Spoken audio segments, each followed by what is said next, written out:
nag-iisip ako about the Congress, no? Since nung mag-start akong makinig ngayon sa mga politika, yun sa nangyayari sa KOGC.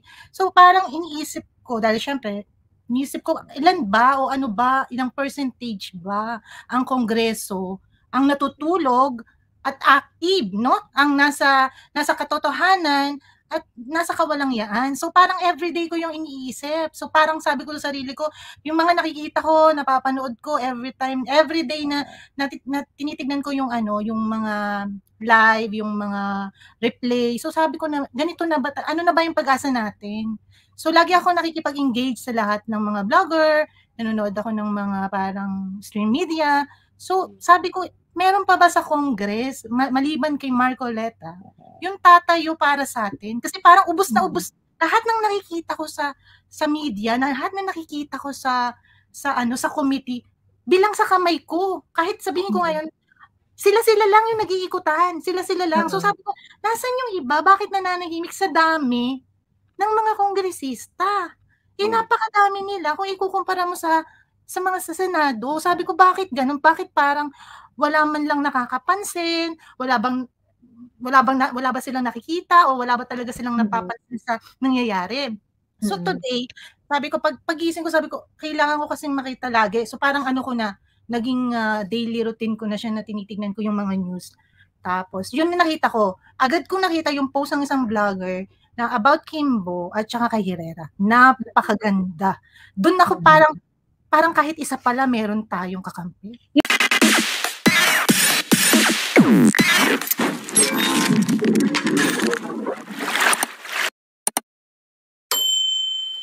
Ayun. Yung nangyari to last week yung di ba yung nagsalita yung umugong yung magre-resign na daw si Gibo, ganyan. So fake. Parang siyang doon, parang di ba parang there are so many instances wherein your explanation is needed. Pagkatapos siya sa magalito, fake. Ano talaga? And it was very unusual of him to do that. We don't see him do that. I think it's the only time that he did that. Di ba? Yung parang siguro mataas pa yung amats nun Oo nga. Mukhang good item kaya parang ganado magsalita. Mataas yung confidence. Itong speech niya ngayon, parang pababa yung parang pa-crash landing kaya medyo maiyak-iyak. Oo. Diyos me. Ilang araw ba yun from his party doon sa Duran-Duran? Tapos concert sa Malacanang. Walang pahinga yun. Totoo. Nakakadiri, sunod-sunod. Ayun. Hindi pwede. 1 a.m. usapan, end live. Sabi. Hindi kasi naisip ko actually. Kailangan ko pala 12 mag-end live. Ayan. O sige, magpapakit ako dito. Magpapasalita ako ng mga ilang kung gustong mag-share ng story dyan. Pero, antayin ko muna bago ako alis. No, alis na rin ako. Antayin ko muna. Sige. Sasamahan ko muna si Joey. Kasi, pag walang umakyat, matutulog na tayo. Ayan. Overseas na yan bukas Tangin na. Oo nga. Hindi aabot ng 4 hours. Hindi, kasi nga may aalis nga ako. Ayan. Ilang araw ka doon? 8 days. 8 days, okay. 8 days, ayan. Eto si Buhay Makabayan. Ayan, hello Buhay Makabayan. Ano ang kinabad trip mo ngayong linggo na to? Hi, Joey. Hello po. Wait lang papatayin ko doon. Ako yung kahapon, yung tuwa ako. So nakita ko yung live mo, kagigising ko lang yun. So sabi ko, siguro meron siyang si Nograles ba? Si Migs.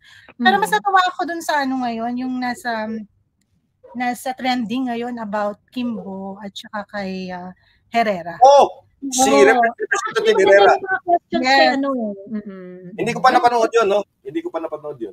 Oo. Ako rin gusto panoorin ng buo yun yung medyo talaga para sa akin, yung araw ko. Talagang sabi ko, kasi nawawalan na ako, nag-iisip ako about the Congress, no? Since nung mag-start akong makinig ngayon sa mga politika, yun sa nangyayari sa KOGC. So parang iniisip ko, dahil syempre, iniisip ko, ilan ba o ano ba, ilang percentage ba ang Kongreso ang natutulog at active, no? Ang nasa katotohanan at nasa kawalangyaan. So parang everyday ko yung iniisip. So parang sabi ko sa sarili ko, yung mga nakikita ko, napapanood ko every day na tinitignan ko yung yung mga live, yung mga replay. So sabi ko na ganito na ba, ano na ba yung pag-asa natin? So lagi ako nakikipag-engage sa lahat ng mga vlogger, nanonood ako ng mga parang stream media. So sabi ko, meron pa ba sa Congress, maliban kay Marcoleta, yung tatayo para sa atin? Kasi parang ubos na ubos lahat ng nakikita ko sa media, lahat ng nakikita ko sa committee, bilang sa kamay ko. Kahit sabihin ko ngayon, sila lang yung nag-iikutan. Sila lang. So sabi ko, nasan yung iba? Bakit nananahimik sa dami ng mga kongresista? Napakadami nila. Kung ikukumpara mo sa mga sa Senado, sabi ko, bakit ganun? Bakit parang wala man lang nakakapansin? Wala ba silang nakikita o wala ba talaga silang napapansin sa nangyayari? So today, sabi ko, pagising ko, sabi ko, kailangan ko kasing makita lagi. So parang naging daily routine ko na siya na tinitignan ko yung mga news. Tapos, yun na nakita ko. Agad ko nakita yung post ng isang vlogger na about Kimbo at saka kay Herrera. Napakaganda. Doon ako parang kahit isa pala meron tayong kakampi. Yung na-interrogate si Kimbo. Humingi pa ata ng break. May mga segments nga akong napanood, Kuyang. Ano siya yung hindi makapag-explain si Kimbo ng maayos. She's supposed to defend the budget and she couldn't. Parang, I think she's preoccupied with what's happening to her in the past week. Talagang nabash siya ng bonggang-bongga. Hindi nakapag-prepare si Akla. Kasi nag-turn off na nga ng comment section si Stella. But anyways, ito si Bernadette Herrera din. Narinig ko na yung pangalan nito Noon pa ano siya, representative siya ng Dinagat Island, if I remember it correctly. Tama ba? Parang councilor siya ng Quezon City nung una. Tapos naging siya, party list pala siya ngayon, bagong henerasyon party list, no? Pero First District Quezon City councilor siya 2001 under Feliciano Belmonte, no? So, pero naging kongresista na yan ano yung seasoned congresswoman yan Parang Dinagat Island nga or somewhere in Mindanao, no? Parang gano'n, no? Pero, again, I'll leave you guys. Sa Dinagat Island, ang tinalo niyan, mga Ecleo, if I remember it correctly. Oo. So, I'd like to leave you na, guys. Thank you. Yes. Anyway, yes, before I go, condolence lang muna kay Doc Lorraine Badoy, namatay yung tatay niya, no? At si Doc Willie Ong din, parang na-diagnose ata ng sarcoma. Yeah, let's pray for for Doc Willie Ong and heartfelt condolences, Doc Lorraine. Yes. Alright, so I'll just give you guys na, Joey, Bon voyage tomorrow. Bye, Kuya AB.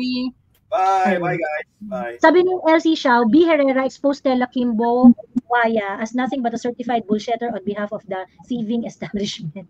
Kasi papanoorin ko nga. Kasi kita mo sa mga Congress nung si BP Sara, parang okay, parang pinapagtulungan nila or normal na itanong nila kasi naririnig nila, curious din sila.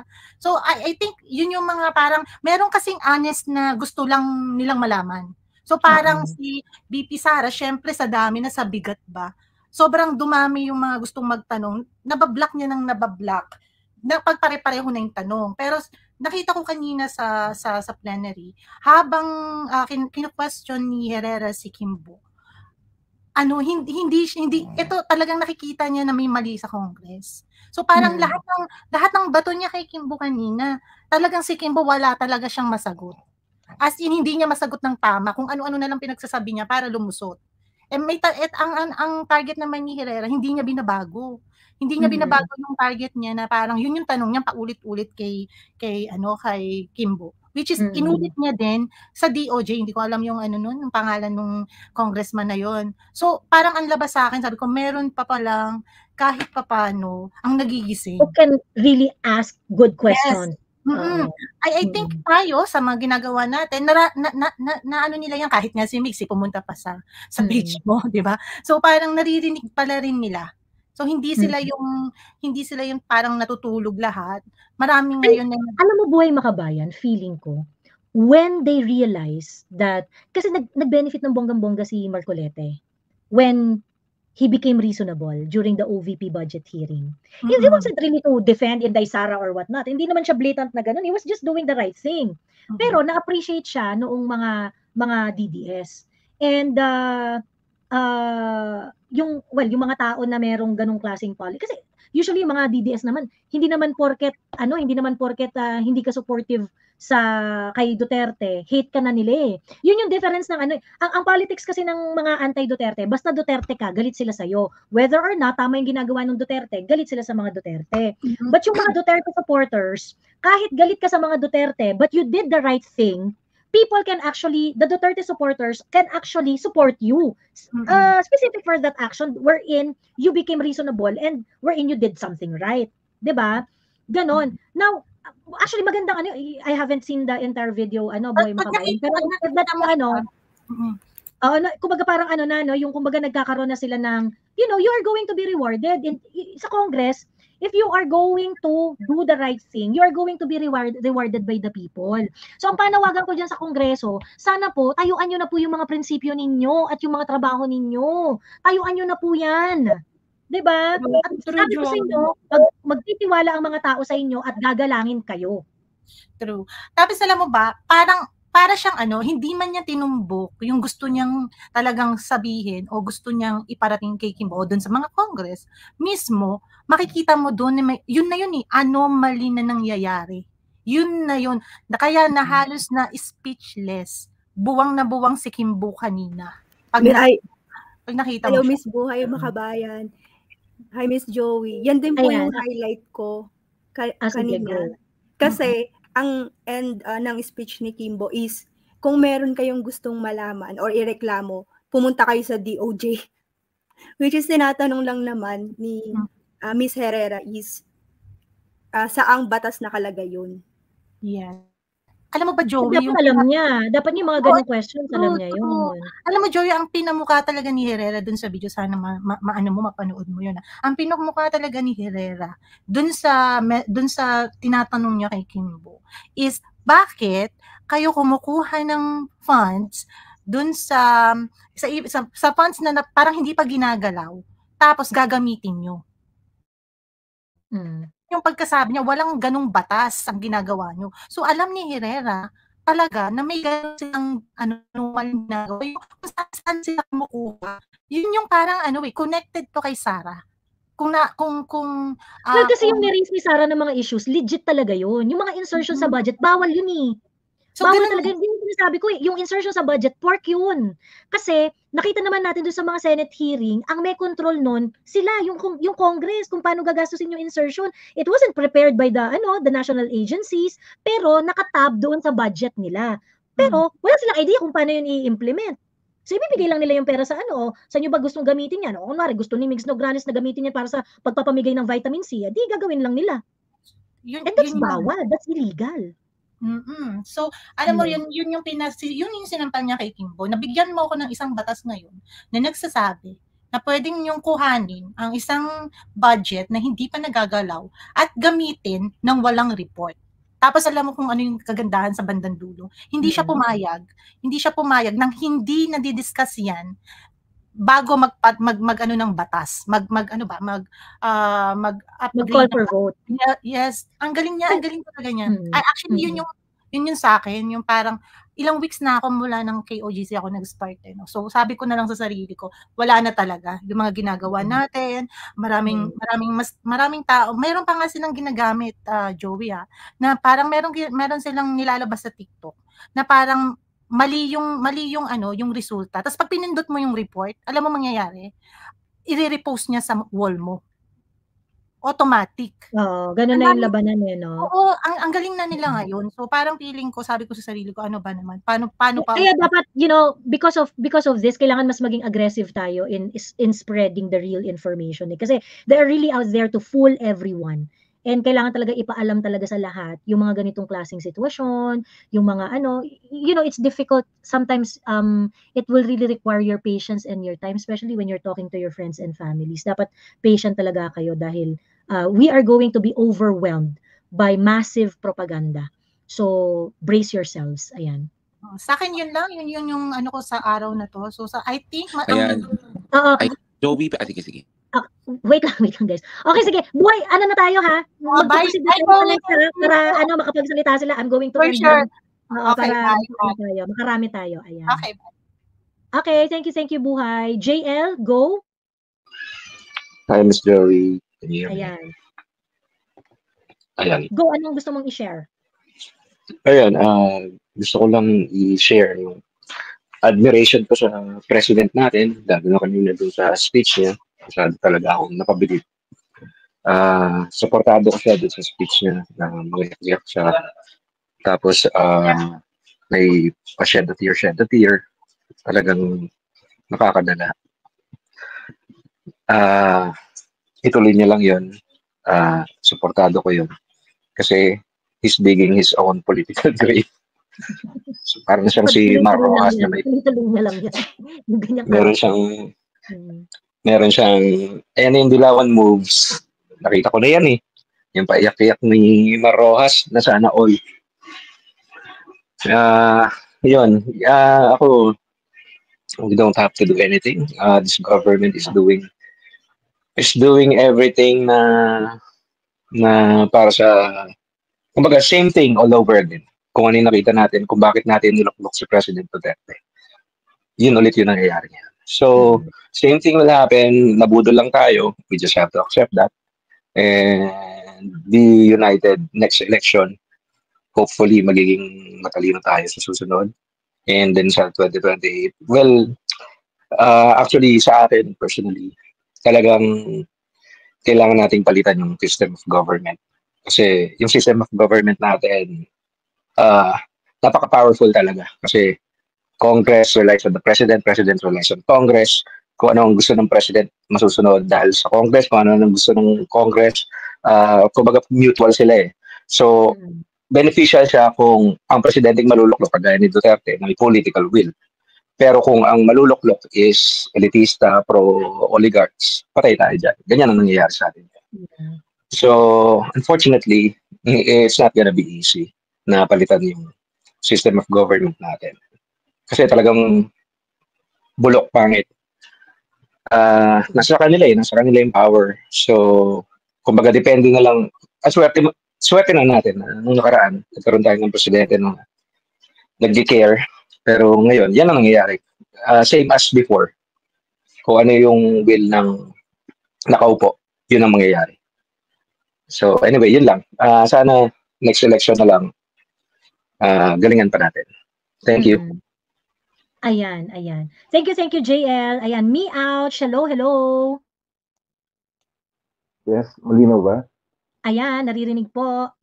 Oo, tawag doon. Iyan ko lang yun sa yung political system ba, party, parang yun, parang mas maganda yata. Party list? Yung political party system natin, ang dami. Parang tapos lipatan, naglilipatan sila kung sino yung uno. Parang mas maganda yata kung i-reorganize sila o parang ibaba nila yung kung nandito ka lilipat. Parang doon nagsisimula yung nagkakadaya-daya. Parang tingin ko lang gano'n na. Ibig sabihin nung panahon ni Duterte, di ba naglipatan sila sa PDP? Medyo malayo yung malabo yung audio mo, me ouch. Malabo ba? Ito okay na? Ayos na? Sige, try natin. Ayusin ko lang, hindi mo na kasi. Si disappointed son of God, nagpapapansin naman, kawawang Joey, mukhang taong grasa. Ang corny po. Walang nagpapalipad. Lalo na ngayon, wala nang financier, nakakulong na eh. Ha. So, feeling niyo, binibigyan ako ng pera ni Pastor Kibuloy? Pwede pala humingi ng pera kay Pastor. Baka nga, Miss Joey, di ka kilala ni Pastor Kibuloy. I don't think kilala niya ako. Ng pera. Oo nga. Just me. Anyway, Sir MJ, baka naman, pwede pala humingi ng pera sa inyo. Diba? Yeah. Nakaloka kong mga to. Anyway, me ouch, go. Ulitin ko lang yung political party system natin. Parang, ang dami nila, tapos pag sino nakaupo, naglilipatan sila ng partido. Parang, alam mo yun, yung pag-balasubas sila, napaka-obvious.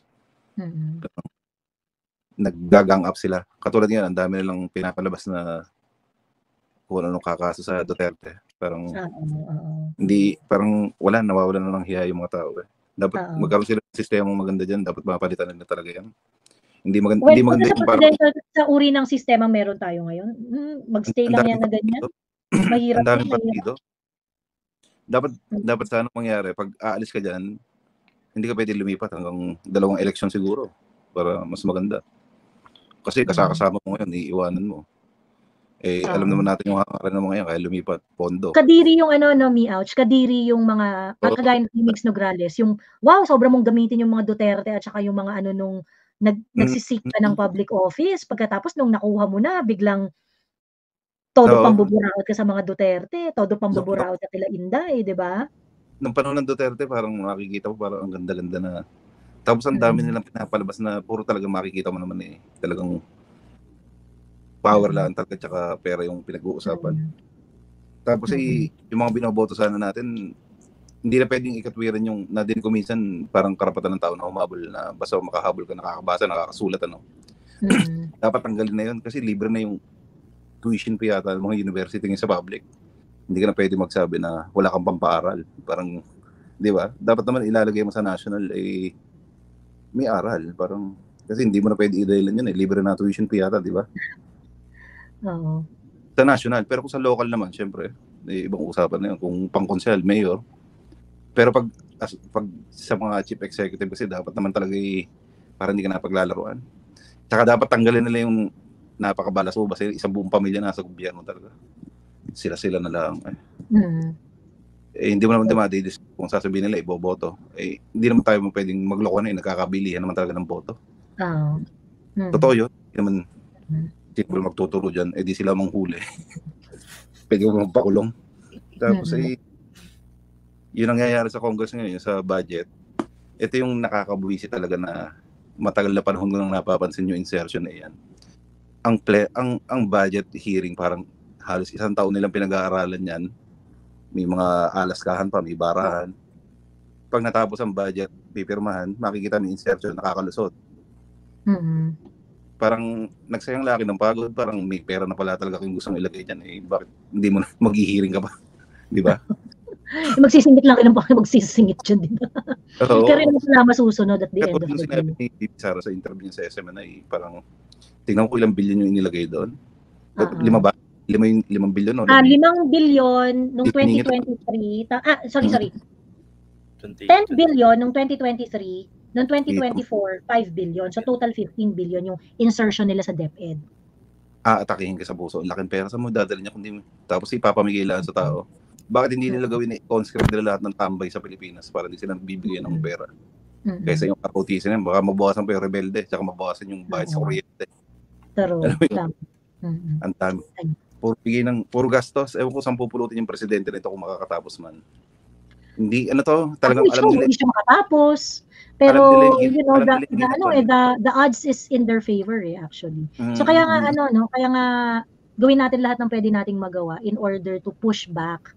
Mananalo ba tayo? I cannot guarantee that. Pero if we're going to stop voicing out our concerns, mas mapapadali ang buhay nitong mga to para babuyin ng bansa. So mas maganda na nagpo-push back tayo, nagsasalita tayo sa mga bagay na hindi magagandang nangyayari kaysa yung wala kang gagawin at all. Nung bata ako doon, alam mo yung panahon ng kampanyahan na didinig ko sa teacher ng kapitbahay namin, hindi sila pwede sumama sa kampanya.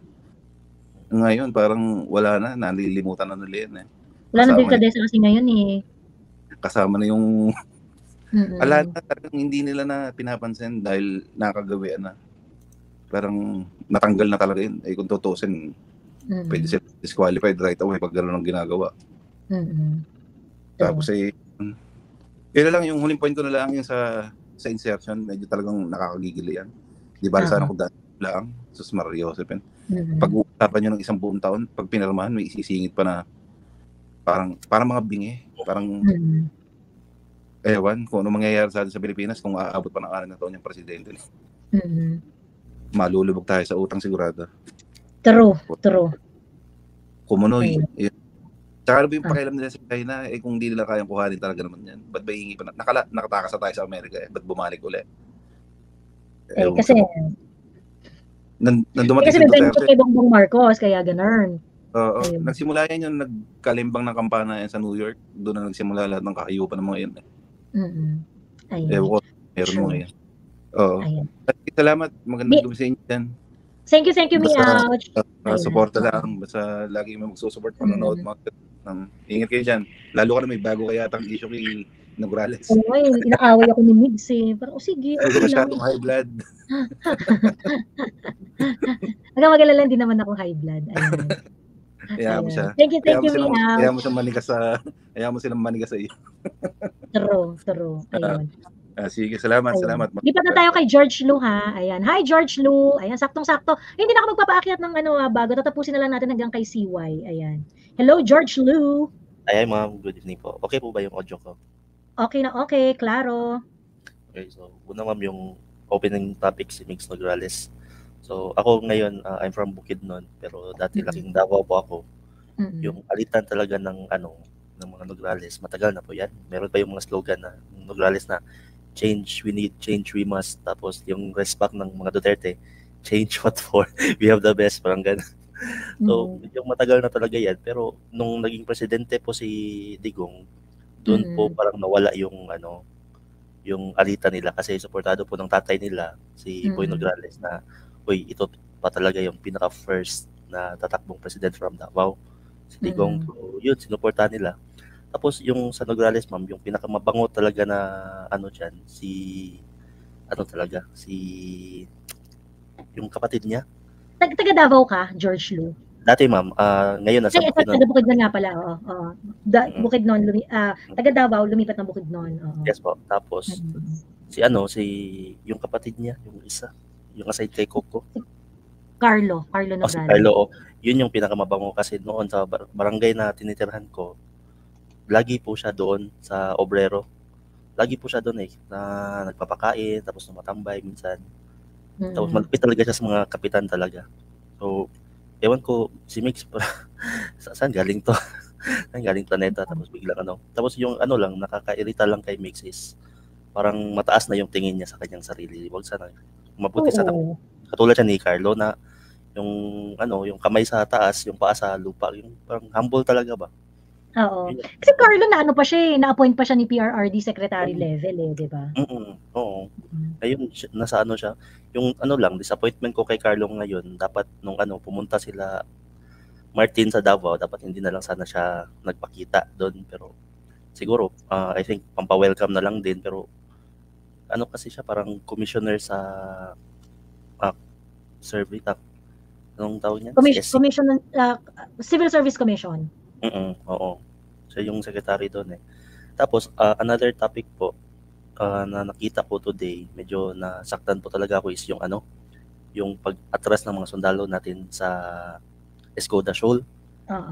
Nagtaka talaga ako doon, bakit akala ko okay na yung resupply mission. So, actually, hindi ako masyadong tutok doon.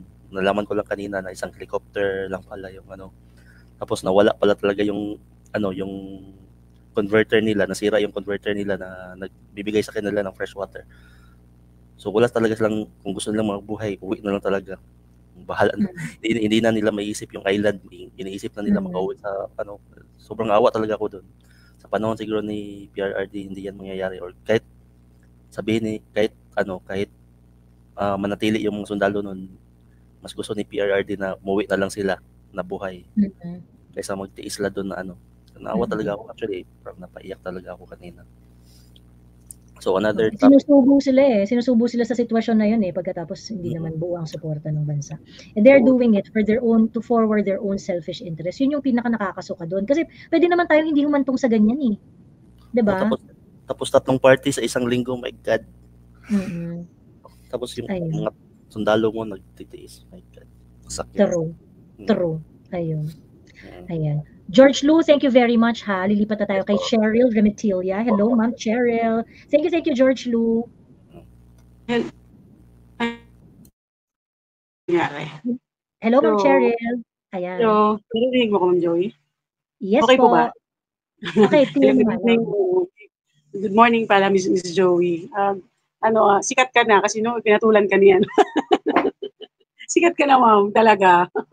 Salamat talaga sa inyo ni SAS, ni Kuyang EB, kasi ang dami naming natututunan sa talaga. Na nagiging fully aware talaga kami sobra sa mga nangyayari. Tapos nakakagalit.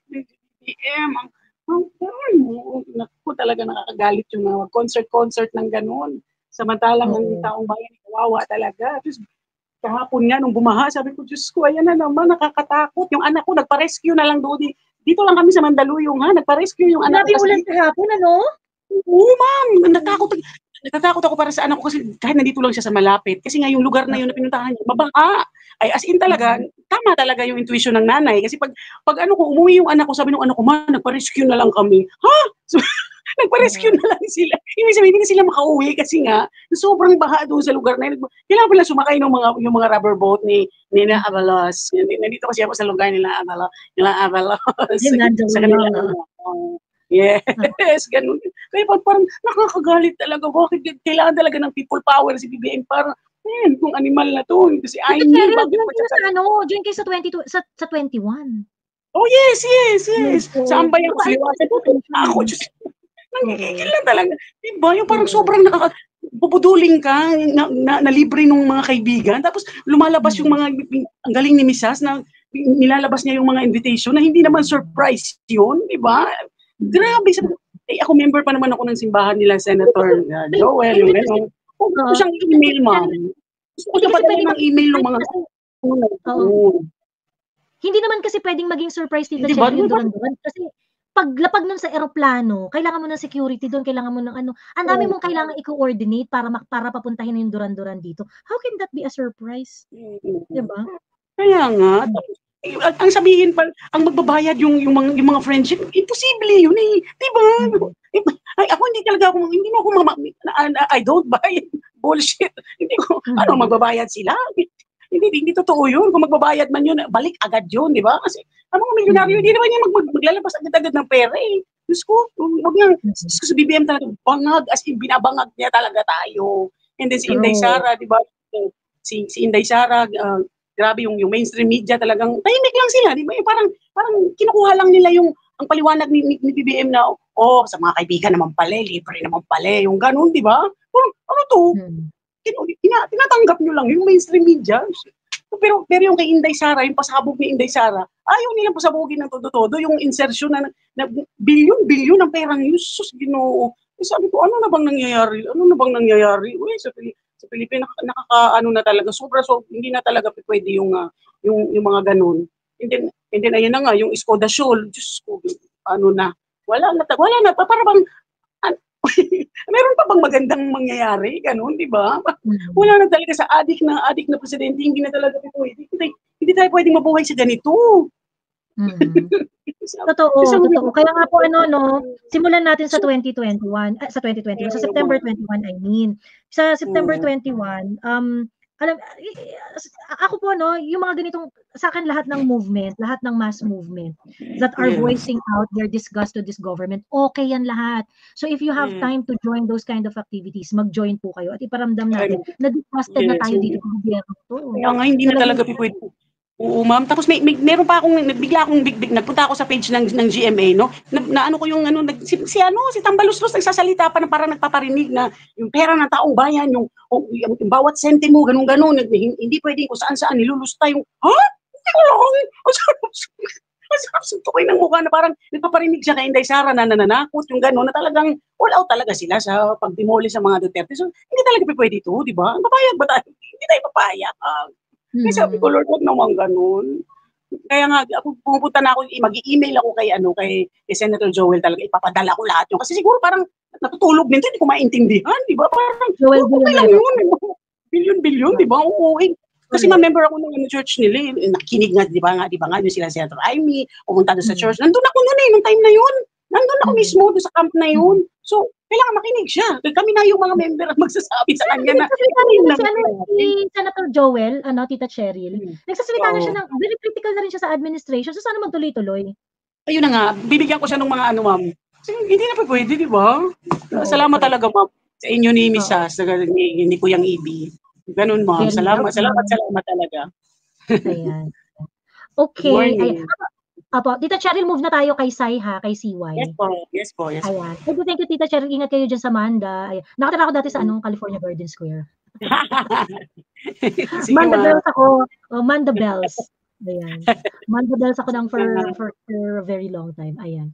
Okay. Hello, CY. Hello, Miss Joey. Good morning po. Good morning. Ayan. Ano ang gusto mong i-share? Ayan. Tuwang-tuwa ako kay Kimbo kanina kasi ilang beses ko talagang inulit-ulit iba't ibang mga vloggers. Yung pag-scrutinize ni Herrera, yung line of questioning niya kay Kimbo. Kasi akala ni Kimbo, di ba last week super trending siya. Akala niya, binanatan mo si Migs na nag-trending, na kinontent ng iba't ibang vlogger, nakatakas na siya doon. Walang ganon, Kimbo. So, akala niya, yes, may sumalo sa akin. Not knowing na si Herrera pala yung babanat sa kanya ng matindi. Kaya tuwan-tuwa kanina kasi yung question lang naman, sabi ni Herrera, kung halimbawa ba na pinatago ko yung pera sa bangko, tas gagamitin nila, sabi ni Kimbo pala, i-invest nila, tapos mag-appreciate, mag-add ng interest, kikita ka. Tas sabi ni Herrera, hindi naman yung ganun. Hindi mo yung pwedeng i-compare sa bangko kasi meron tayong batas na hindi mo pwedeng galawin yan kasi in case na kailangan na natin yung pera at hindi maibalik. It has to be available and ready, yeah. Opo. So, si Kimbo, parang yung nakanganga na lang siya, umiikot yung ulo niya kung sino-sino tinatawagan niya ng help, pero hindi niya masagot. So, she end up saying na, kung meron po kayong problema, pwede nyo rin po yan idulog sa Department of Justice. Ha? Bakit mo i-involve yung DOJ? Ikaw yung nagre-represent, ikaw yung sponsor, bakit hindi mo alam yung batas or yung legality ng paggamit mo ng mga budget na yan? Sabi ng gano'n ni Herrera. So, for sure, today trending siya, hanggang Friday trending ulit siya. Wala siyang takas. Oo. Dapat dito kay Kimbo, hindi na magkaroon ng government position ever eh.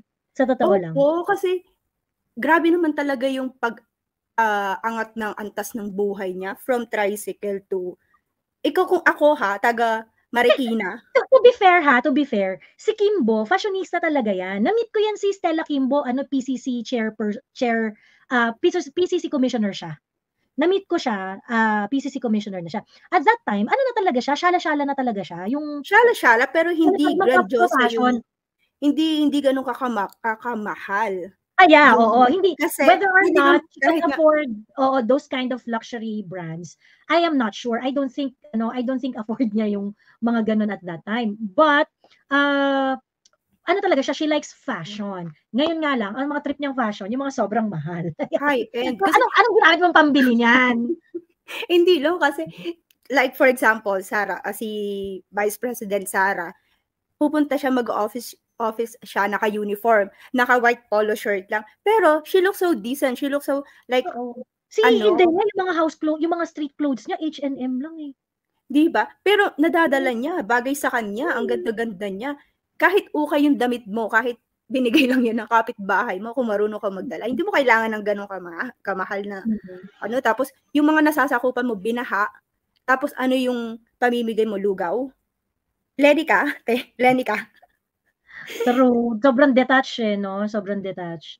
Tapos napaka-insensitive nung magla-live ka ng lifestyle mo sa buhay. Tapos yung mga tao for example, ikaw, pamilya mo, ang ganda-ganda na suit mo, kung saan mamahaling ka restaurant kumakain. Tapos yung pamilya mo, nagugutom, anong tawag sa'yo?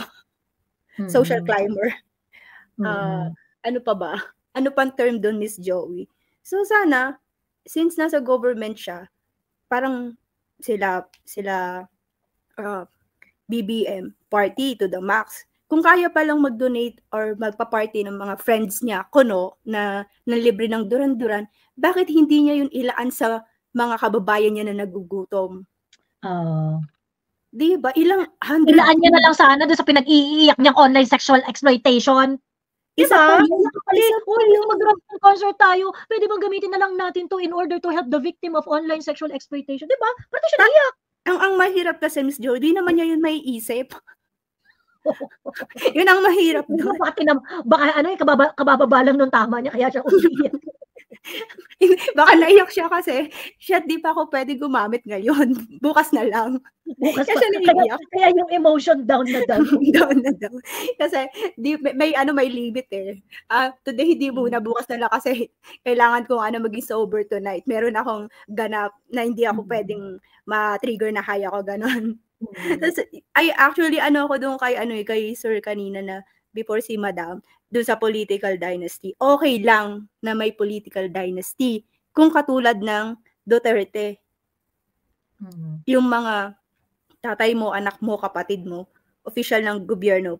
Pero kung katulad ng BBM, Amy Marcos, Tambaluslos, kamusta? Sila.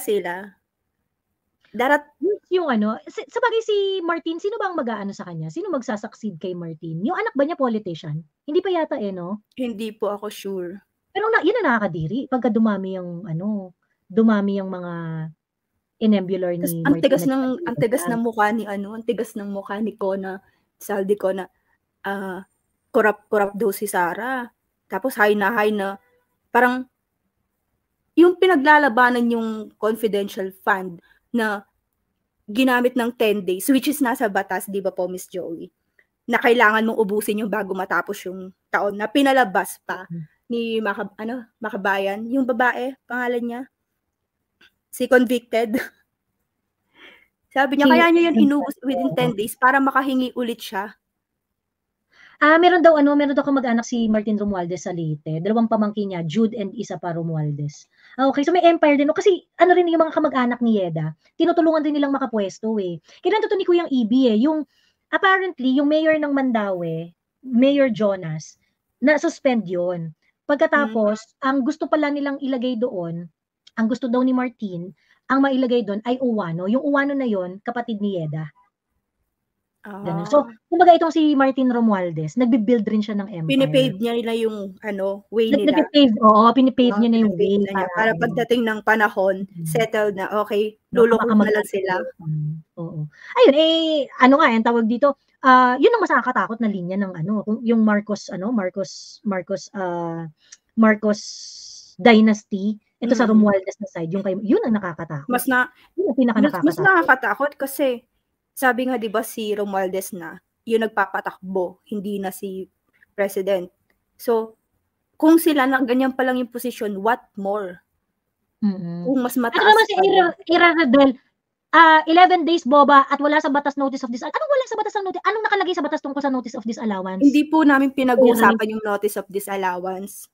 Yung 10 days na 120 million, Miss Joey, na inubos. 11 days kasi yung sinasabi nila doon. 11 days ginastos 11 days, which is nasa batas na kailangan yung ubusin kasi end of the year.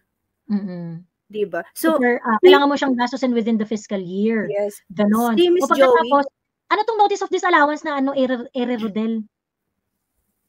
Anong pinagsasabi mo dito? Wala mo. Baka ibang topic siya. Naliligaw siya ng topic. Diyos me.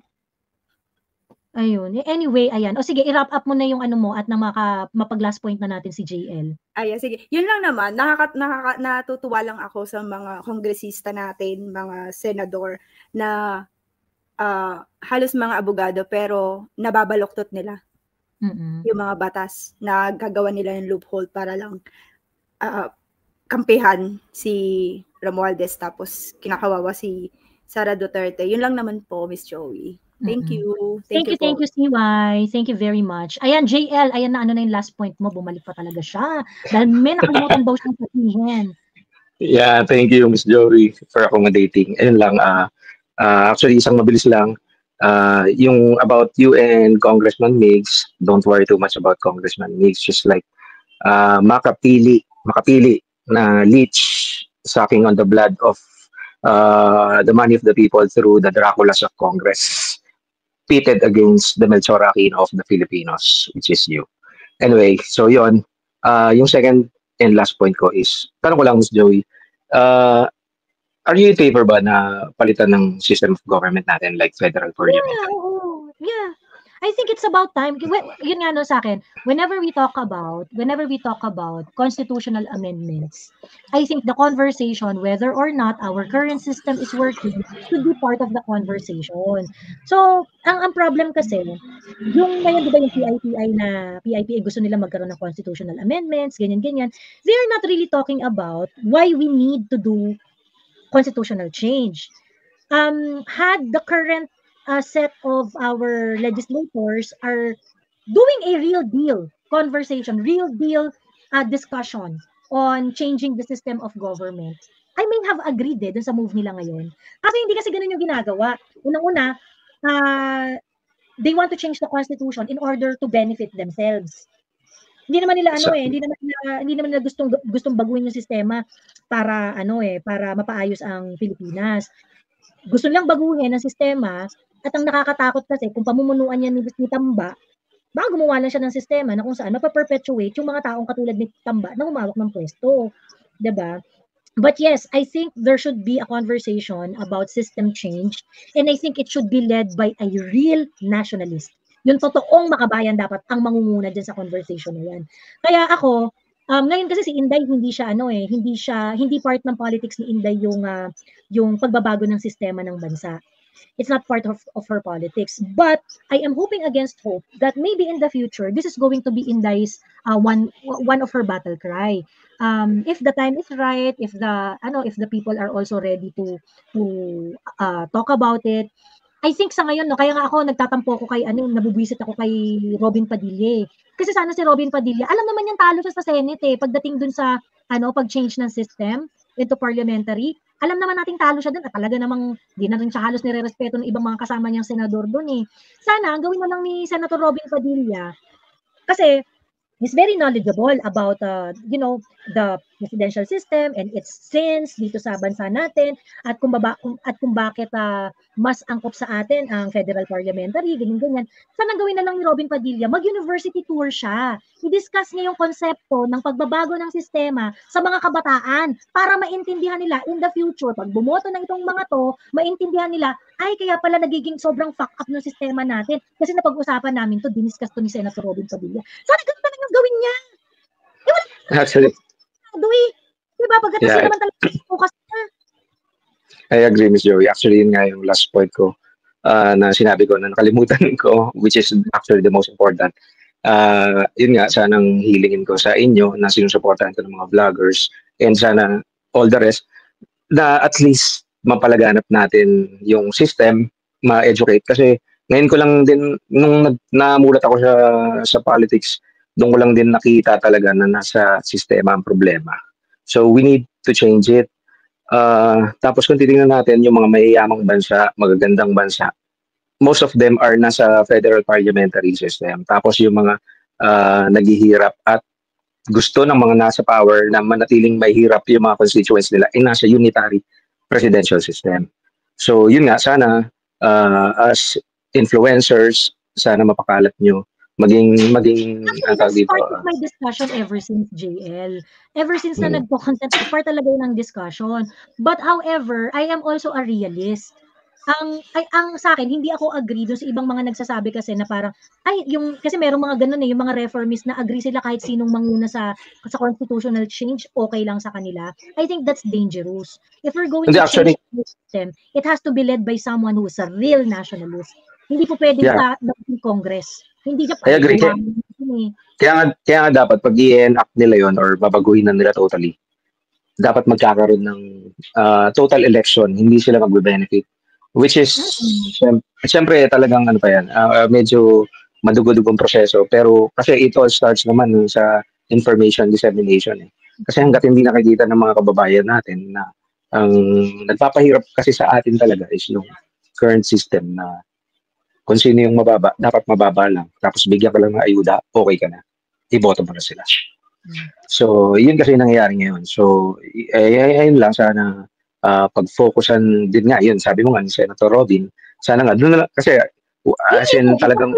Alam niya Pagkatapos, hindi na dapat yung Senate yung venue niya kasi talo na nga siya sa botohan. Hindi nga pinapansin yung mga resulta ng komite niya on constitutional amendments dyan So, dalhin mo na yan sa dalhin mo na yan sa mga kabataan, dalhin mo na yan dun sa future. Ngayon, sa 19th Congress, wala na, hindi ka napapansinin dyan.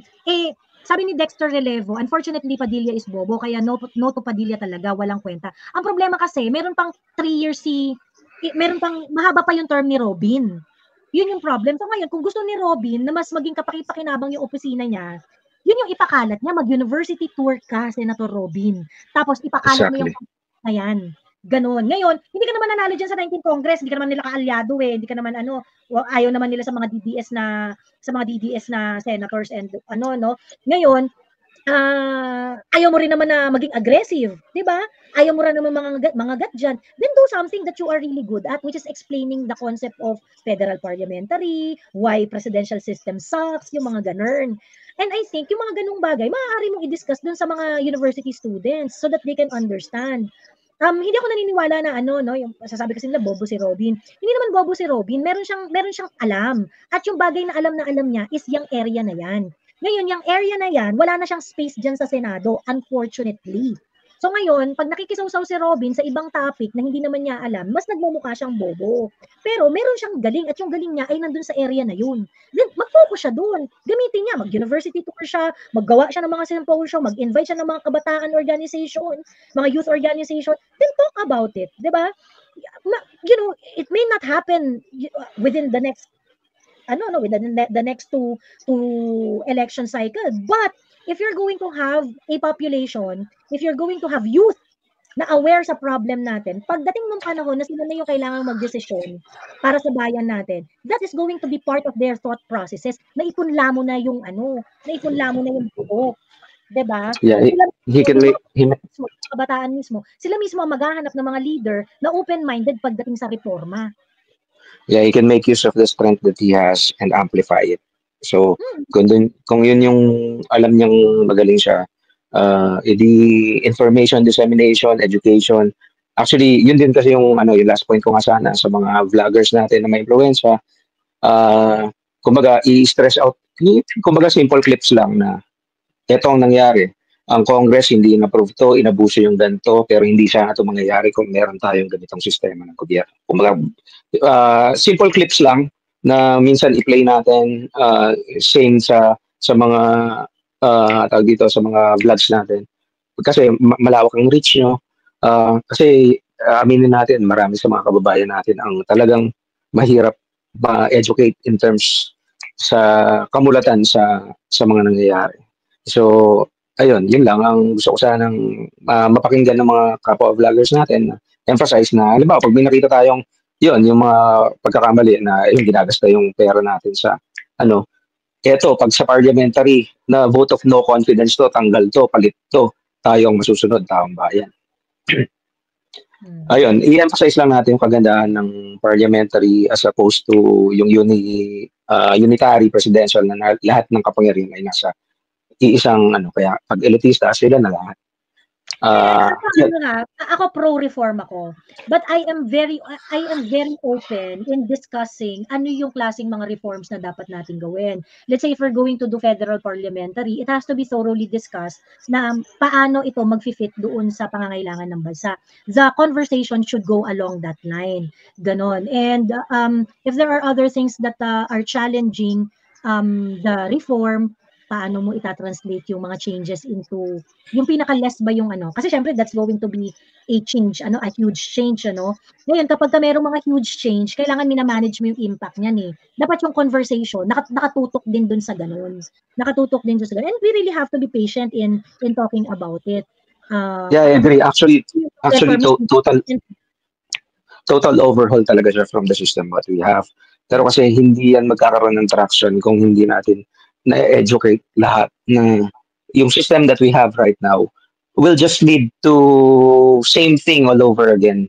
Kasi yung pinag-uusapan natin ngayon, halimbawa, 2028 manado si Sara, we have 6 years of good governance and same as her father na maganda, gusto natin. Pero after that, what assurance do we have na mag-i-stick yun? Kasi, parang double-edged sword. Gaya ng nangyari kay President Duterte, maganda yung political will niya nung nakaraan, kaya napatupad niya yung gusto niya. Unfortunately, nagkaroon ng pandemic. Pero kung tutuusin, ang dami niyang nagawa, infrastructure, skyway, mga infrastructure. Ang problema, pag nagbago na naman, dahil nga napaka-concentrated ng power sa Manila, Metro Manila, kung ano yung will, halimbawa, bangag will or elitista will ang nangyari, same thing will happen all over again. So, yun nga, step by step, mamulat lang natin siguro sana yung mga tao na we should start thinking, at least thinking na dapat hindi na ganito. Kasi sila lang eh. Sila lang. Admittedly, sabi nga ni Ted Filon, kayo lang. kayo lang nag-ano. Wala namang sumisilip sa inyo. Kasi nga, ganun yung sistema. So, ayun lang, siguro awareness lang, propagate awareness, na yun nga sana may kumpara natin na yung mga nangyayari ngayon, kung meron tayong better form of government, para lang kumbaga mag-aspire man lang yung mga kababayan natin ng something better, na hindi na magsasettle na. Kasi ang nangyayari ngayon, gaya ako, ano ba magagawa ko, sila nakaupo, ano lang natin, hintayin natin yung next ballot. Parang wala na, di ba? Parang hopeless ka lang. So, hayaan mo lang sila magtakaw or magkamal or kung ano man mangyari, tumaas man yung presyo ng mga bibiling ko, wala akong magagawa. Move. Ayan, kailangan kumilos tayo. Ayan, at makialam. Ayan. Okay. Ayan, so, information dissemination. Huwag kayong ma-dishearten kapag sinasabi nila na, bakit kayo sumasawsaw sa politika? Talagang dapat sumasaw tayo sa politika. Sinong gusto nilang sumasaw sa politika? Mga aso nyo? Mga pets ninyo? So, exactly. Gusto ba sumasaw sa politika? Malamang! Tayo ang receiver ng lahat ng mga political decisions ng mga leaders natin. Dapat lang tayong nakikialam. Huwag kayong ma-dishearten kapag sinasabi nila na dapat kasi hindi kayo sumasawsaw sa politika. Sino ina-expect nyo sasawsaw sa politika? Mga aso nyo? Diba? Exactly, Ms. Joey. So yun lang. Basta yung form of government natin, talagang let's have time to think about changing it na kasi ang tagal na ng panahon na ginugol natin na yun yan. Tapos same thing happens, iba-iba lang taong mag-uusap, pero ganun pa rin eventually after 10 years, meron pa rin mag-uusap tungkol sa nangyari sa ganito, ano ba pinaginitan sa ganito. Same thing will happen unless we change the system of government. Okay, thank you very much, JL. Sorry, kailangan ko na mag-end live. Ayan. Yeah, thank you. Ayan. Yeah. Okay, thank you for accommodating me, Joey. Welcome, anytime. Mas mahaba tayong live next time. Ayan. Gusto ko lang mag-thank you sa lahat ng nagpakulay today, si Ma'am Benji Pugales. Thank you very much. Ang ating OFW from Hong Kong. Hello po sa inyong lahat. Magandang gabi. Ferdinand Manuel, maraming salamat sa pagpapamember. Bangag Bobong Marcos, new subscriber here na ayaw at galit sa sinungaling at magnanakaw mandaraya manggagamit Marcos. Pangkape lang po. Maraming salamat po sa pangkape. Si Emerito Benedicto, maraming salamat sa pagpapamember. Buhay Makabayan, maraming salamat sa pagpapamember. Gracie, ang galing mo po Ma'am Joey, nakakabrat talaga si Migs Nogi. Retoke girl, walang delikadesa. Ang yabang ni Madam, feeling niya she's above everyone else. Let's join you against her next time. Akyat din kami. Yeah! Lagay natin yung si Migs Nograles sa tama niyang lalagyanan. Kung makaasta, kala mo siya may-ari ng Pilipinas eh. Imelda said, thank you sa pagpapamember. Lucian, maraming salamat sa super sticker. Arasins, my favorite trio, welcome back you all. Thank you. Lynn Tasha, Tess Aloe Vera, Yap, thank you for supporting Duterte, sabi ni Ma'am Tess. Doon lang po tayo sa tama parati. Ayan. At lagi naman nating nakikita, no, the Dutertes are very reasonable. They are very, they are very rational and really have heart for public service. Ayan. Okay. Tita Jo, hello. Gabi na, matulog ka na. Ayan, bye-bye. See you next time. Pasensya na maaga ako mag-e-end ngayon.